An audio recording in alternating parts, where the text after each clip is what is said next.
4 দশকেরও বেশি সময় আগে মেঘনা পাড়ে প্রতিষ্ঠিত হয় আশুগঞ্জ সার কারখানা। এখনও প্রতিদিন প্রায় 1150 টন ইউরিয়া সার উৎপাদনের সক্ষমতা রয়েছে কারখানাটির। প্রতিষ্ঠার প্রথম দিকে উৎপাদন ক্ষমতা ছিল আরও বেশি। উৎপাদনরত অবস্থায় গেল বছরের 1 মার্চ কারখানায় গ্যাস সরবরাহ বন্ধ করে দেয়া হয়। এর ফলে বন্ধ হয়ে যায় সার উৎপাদন। প্রতিদিন প্রায় 5.5 কোটি টাকার সার উৎপাদন ব্যাহত হচ্ছে এতে। কারখানা বন্ধ থাকলেও শ্রমিক কর্মচারীদের বেতন ও যন্ত্রপাতি রক্ষণাবেক্ষণ সহ আনুষঙ্গিক খরচ মেটাতে গিয়ে অর্থ সংকটে ধুঁকছে দেশের পুরনো এই সার কারখানা। অভিযোগ রয়েছে, বিগত আওয়ামী লীগ সরকারের আমলে জিয়া সার কারখানা থেকে আশুগঞ্জ সার কারখানা নামকরণ করা হয় এটির।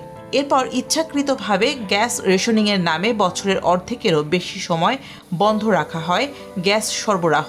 ফলে পুরোদমে উৎপাদন চালু রাখতে না পারায় লোকসানি প্রতিষ্ঠানে পরিণত হয়েছে এটি। এদিকে মধ্যপ্রাচ্যে যুদ্ধ পরিস্থিতির কারণে আন্তর্জাতিক বাজারে বাড়ছে সারের দাম।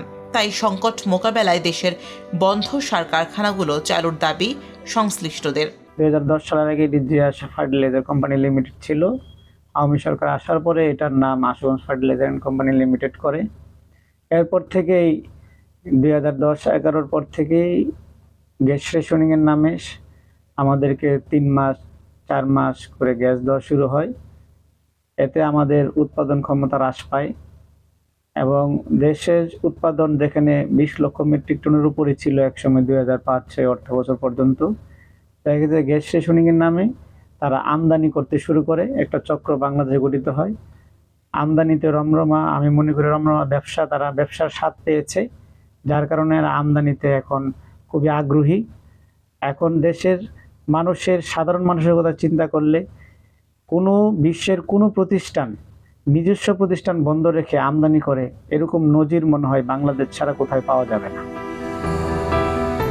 তবে বন্ধ কারখানার উৎপাদন কবে চালু হবে সে সম্পর্কে সুনির্দিষ্ট তথ্য না থাকলেও আশুগঞ্জে সরকারের নতুন আরেকটি সার কারখানা করার পরিকল্পনা রয়েছে বলে জানিয়েছে কারখানা কর্তৃপক্ষ। প্রতি মাসে আমাদের 6 কোটি টাকার মতো বেতন ভাতা লাগে।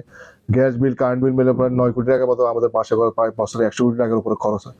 এতে করে আমরা এখন বিসিসি কাছ থেকে মানে ঋণ নেওয়ার মতো পরিস্থিতি হয়ে গেছে। এখানকার যত আর্থিক লিকুইডিটি ছিল সব শেষের পথে। শিল্প সচিবের মধ্যে একদম কন্টিনিউয়াস প্রসেসে ওনারা জ্বালানি মন্ত্রণালয়, সরকার উদ্যোতন মন্ত্রণালয়ে যোগাযোগ করে যাচ্ছে কীভাবে আশুগঞ্জকে কীভাবে চালানো যায়।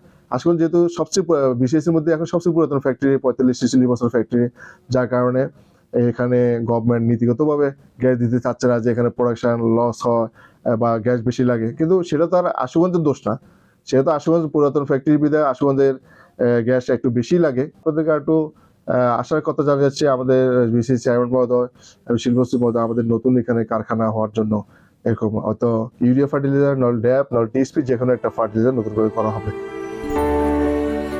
নিরবিচ্ছিন্ন গ্যাস না পাওয়ায় গেল কয়েক বছর ধরে সার উৎপাদনে বিসিআইসির লক্ষ্যমাত্রা পূরণ করতে পারছে না আশুগঞ্জ সার কারখানা। পুরোদমে সার উৎপাদনে প্রতিদিন প্রায় 48 মিলিয়ন ঘনফুট গ্যাস প্রয়োজন কারখানাটির।